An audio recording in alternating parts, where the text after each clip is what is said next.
Tēnā koutou katoa, kia ora and welcome to another Manawanui live stream. My name is Simon and today I am joined by Ben O'Meara, the Deputy Chief Executive for Policy and Insights as a part of Whaikaha. And today the topic of discussion is the recently released draft version of New Zealand's disability strategy.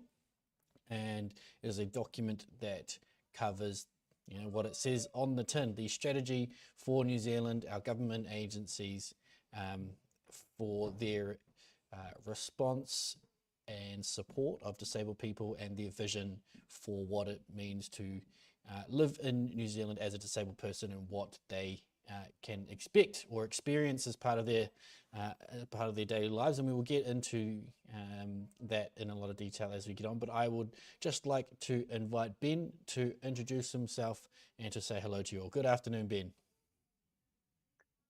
Kia ora, Simon, and tēnā koutou, everyone. It's great to be here. Simon speaking. Wonderful. Thank you for joining me, Ben. If you wouldn't mind, please, let's start with a little bit about you, your role at Whaikaha, and how you came to be involved with the work stream of refreshing the disability strategy document, please. So Ben here, I've been a public servant for about 30 years, and I joined Whaikaha around about 2.5 years ago. And one of the things that we've been needing to do for a bit, because the end point of the current disability strategy is coming up, is a refresh of the New Zealand disability strategy. So the current strategy covers the period from 2016 to 2026. And so we're doing a refresh now so that we're ready in 2026 for a new strategy. This time around, the focus is on a 5-year period rather than a 10-year period. And we're developing actions at the same time as we're developing the strategy itself. So in the past, we've had a separate disability action plan process that has happened after the strategy. And this time we're doing both the action planning and the strategy at the same time.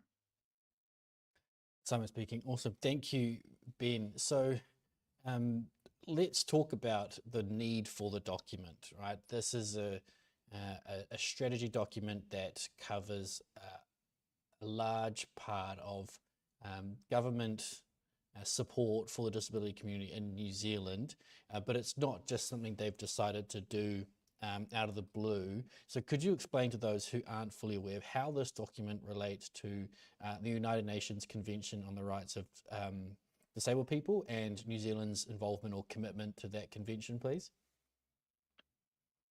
Ben speaking, yes, sure.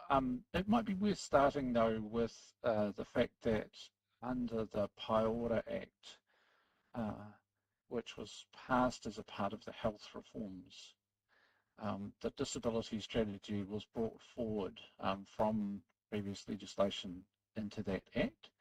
And so the act provides for the Minister for Disability Issues to prepare a strategy to set out the government's priorities. And I guess in terms of the UN, in 2022, New Zealand was last examined by the United Nations committee that looks at the United Nations Convention on the Rights of Persons with Disabilities. And out of that examination, we had 63 observations, they're called, that the UN made, and we are responding to those as a government. And at the moment, the government is already working on progressing 30 of those observations.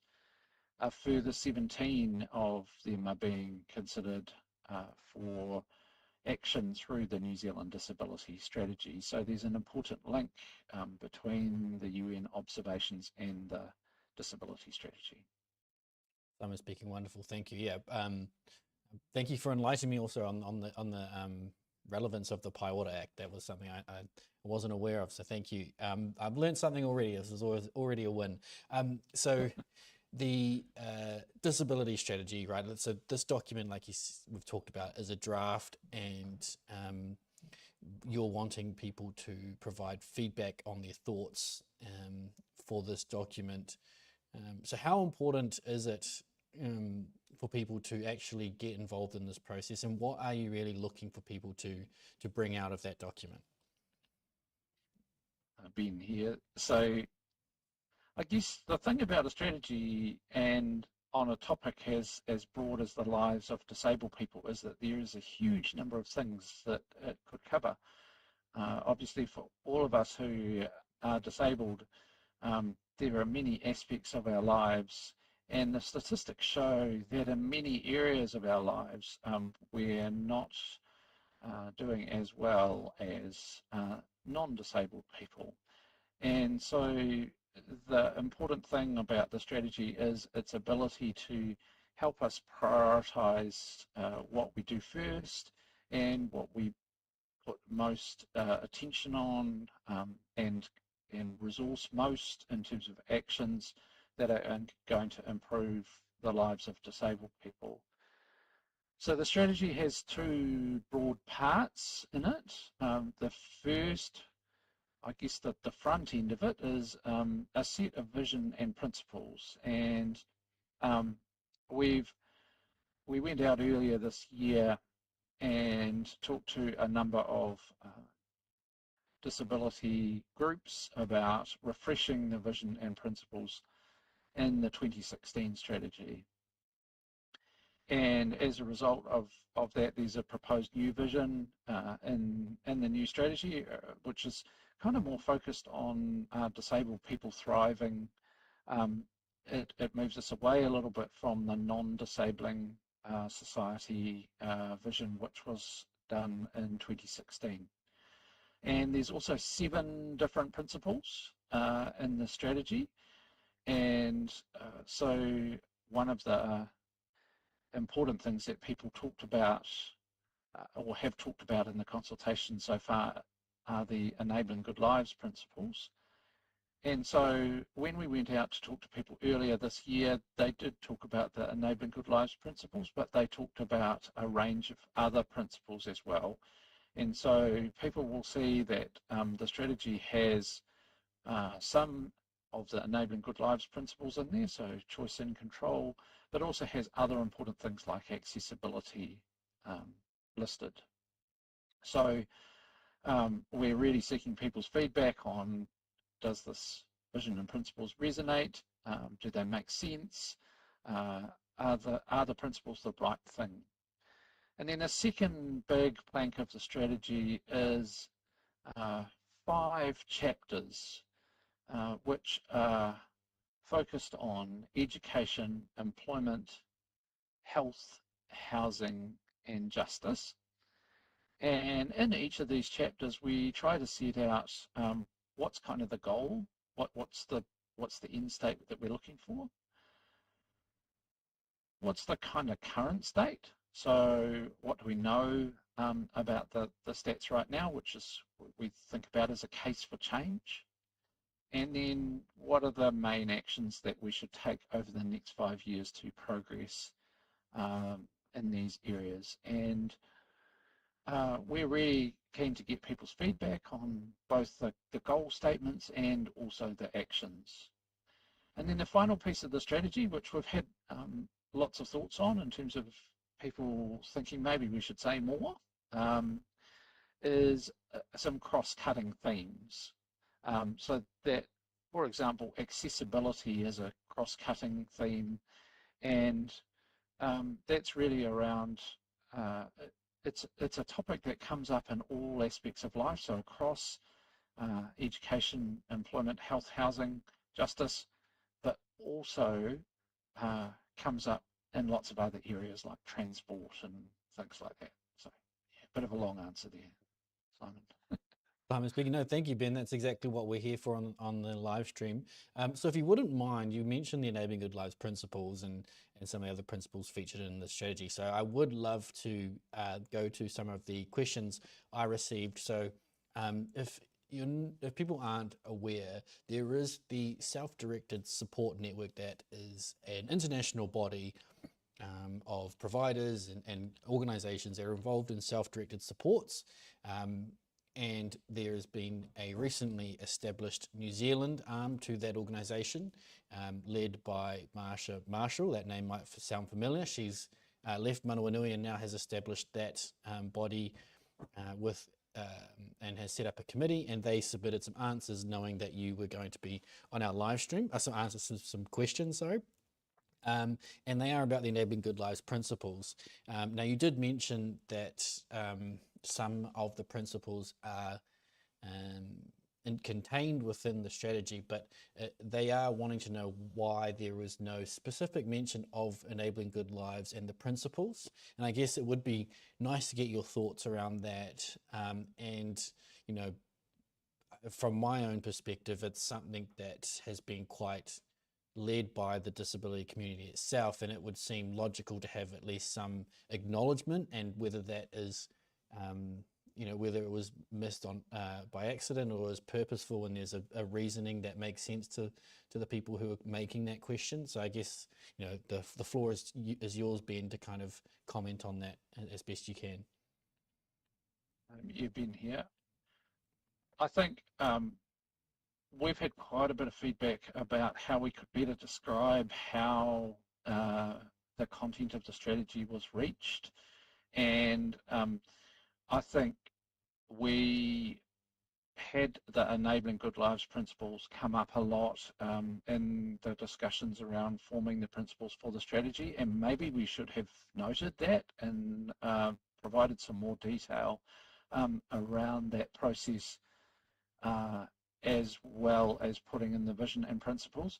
I think one of the big challenges we've faced is trying to make the document not any longer than it already is. And quite a few people have said to us that it's quite a long document already. And another area where people have expressed some concern about the lack of detail is in the monitoring section that's at the back of the strategy, where we haven't put a lot of detail in about the monitoring and evaluation approach at this stage. And so on all of these things where people feel we might have missed something out, we really urge people just to either, if it doesn't fit into the feedback form, on the online feedback form, just flick us an email at disabilitystrategy@whaikaha.gov.nz. So it's disability strategy all joined together. Put in a short submission where we really need to hear the bits we've skimmed over and seemed obvious to us, or that that aren't obvious to others yet. So just really keen to receive that feedback. Simon speaking. Thanks, Ben. And then a follow-up question from the group was around wondering why the quality of life and meaningful life outcomes outside of employment are missing from the priority outcome areas. And they note that there are no well-being actions listed in the health and well-being outcome area. Just wanted to know your thoughts on that. I guess that we've been here. The key thing about the health area is that the group found, that the health working group, is that it's a very broad kind of area of people's lives. Most of the working groups came up with more actions than we ended up having room for in the strategy. So what we sought to do, I think education got 9, so that they were fortunate, but I think we really sought to prioritise the top 5 to 7 actions across the groups. And so again, if people feel like for some reason there's a really key aspect of health missing, or all those sorts of things. That's really what this process is about. And I don't think it's really about the working group saying that other stuff is not important, but it is about how do we best prioritise. Yeah. Simon speaking. Yeah, it is. It is incredibly important to recognise that time is finite. Then there are only so many things that people can achieve, and I do actually appreciate the fact of tightening down the strategy to 5 years to emphasise actionable and measurable tasks and outcomes. So I think that will definitely show with some more meaningful change over a shorter period than a 10-year strategy with lots of time to plan and then potentially not able to deliver as best it could later on in that 10-year period. So a question from myself, you talk about the main areas being education, employment, housing, health and justice, and that's largely the pillars of life, but it seems like there is I guess you could say the beauty or the where life is lived missing from those sections around what people do in their own time that really adds value and depth. And I guess how would you say that is featured within the strategy, or is there room for that to be acknowledged as part of the strategy?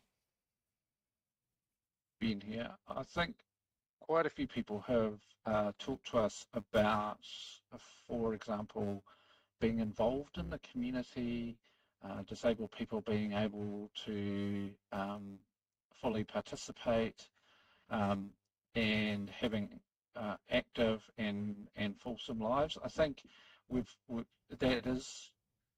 I think there's a deliberate effort to try and capture that in the vision, in the strategy, talking about participating, those sorts of things.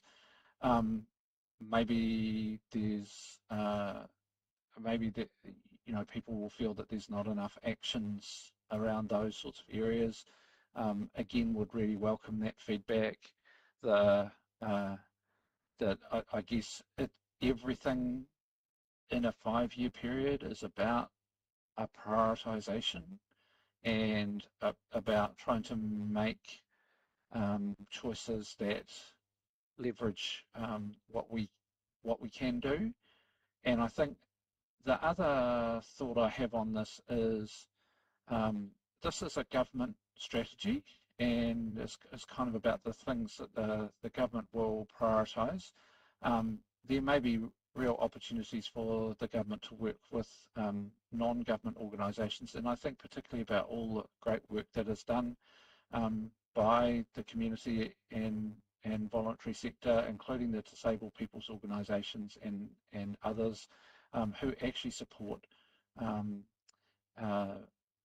disabled people in their everyday lives. And I suppose from my perspective as a blind person, organisations like Blind and Low Vision in New Zealand are hugely important to the lives of blind people, and I know other community organisations are similarly important to disabled people. So I guess what we haven't done in here is listed all of the work that those organisations do, but maybe it is worth highlighting that the government needs to partner with these organisations to ensure that people can live fulsome lives. Yeah. Simon speaking. Yeah, thanks, Ben. I really do resonate with that last point. We mentioned it here at Manawanui and talking about how individualized funding can enable people to have really high quality lives, but there is the sentiment that you don't want the government to do or provide everything for you, and that there is a specific role for non-government agencies to play, or non-government, but you could even describe them as organic communities of support to play a role in people's lives. And yes, I do think at least some acknowledgement of how that partnership should be based would make a really good addition to the document, because you don't want a strategy to say this is everything we're going to do for disabled people, and we're going to do everything for them, but more about these are the priorities of government, and these are the areas and partnerships. So yeah, that would be really awesome to see. I mean, is there anything else you want to mention before we move on that topic? Ben here. I think we've had quite a bit of feedback. We've had about 20 engagements so far. We're about halfway through the consultation process, and we've had a lot of feedback about how it is really important to acknowledge the work of others in the document. And so more of that feedback would be really welcome. But yeah, just to emphasise the point that all of our lives are made up of both government and non-government roles. Yeah. So I'm speaking, yeah, perfect, thank you. So you talked about being halfway through the consultation and feedback stage.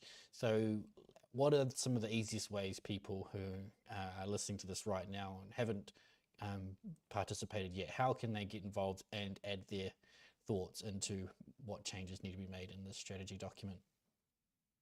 I think the easiest thing to do is probably to jump online to whaikaha.gov.nz/disability-strategy. And there are lots of different ways to get involved. So there is a link there to an online feedback tool which has an ability to display the survey that it does in both New Zealand Sign Language, to have the survey tool read out the questions, or to view it in Easy Read. And then if people aren't keen to do the online survey, they can attend an online meeting. We've still got some of those to go. We have been to various places but are going to more. So this week we are in Tairawhiti and Napier, and also in Northland. And so there's all of the information on how to get involved is there. As I said before, people can email us a submission to disabilitystrategy@whaikaha.gov.nz, and people can also submit us a short video if that's an easier thing to do, as a way to make a submission. Yeah, so we've tried to make lots of different options because we're really keen to reach as many people as we can. Simon speaking. Awesome, Ben. Thank you. So when is the cutoff for submission? Sorry if I missed that. Ben speaking. So it's the 28th of September. That's a Sunday. And that is just a few weeks away now. So I think this week is the 14th. So it must be 2 weeks from this Sunday. Simon speaking. Yeah, perfect. Quick maths there.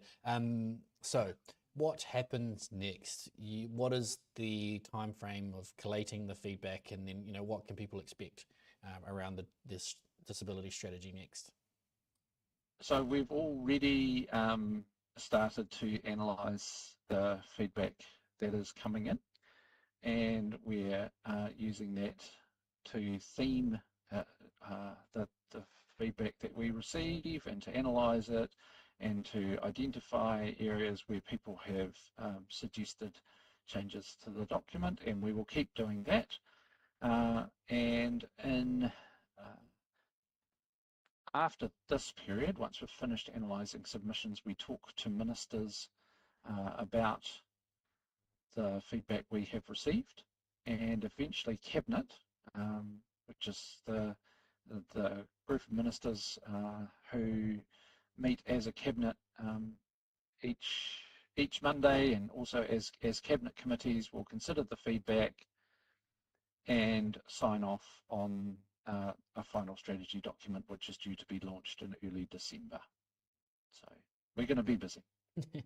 Simon speaking. Yeah, best of luck with the next steps, because yeah, I know it's not easy to collate a huge amount of feedback and then try to authentically aggregate and then implement that But I have full confidence in you and the team to produce a strategy document that gives a very clear and positive picture for a New Zealand that disabled people enjoy living in.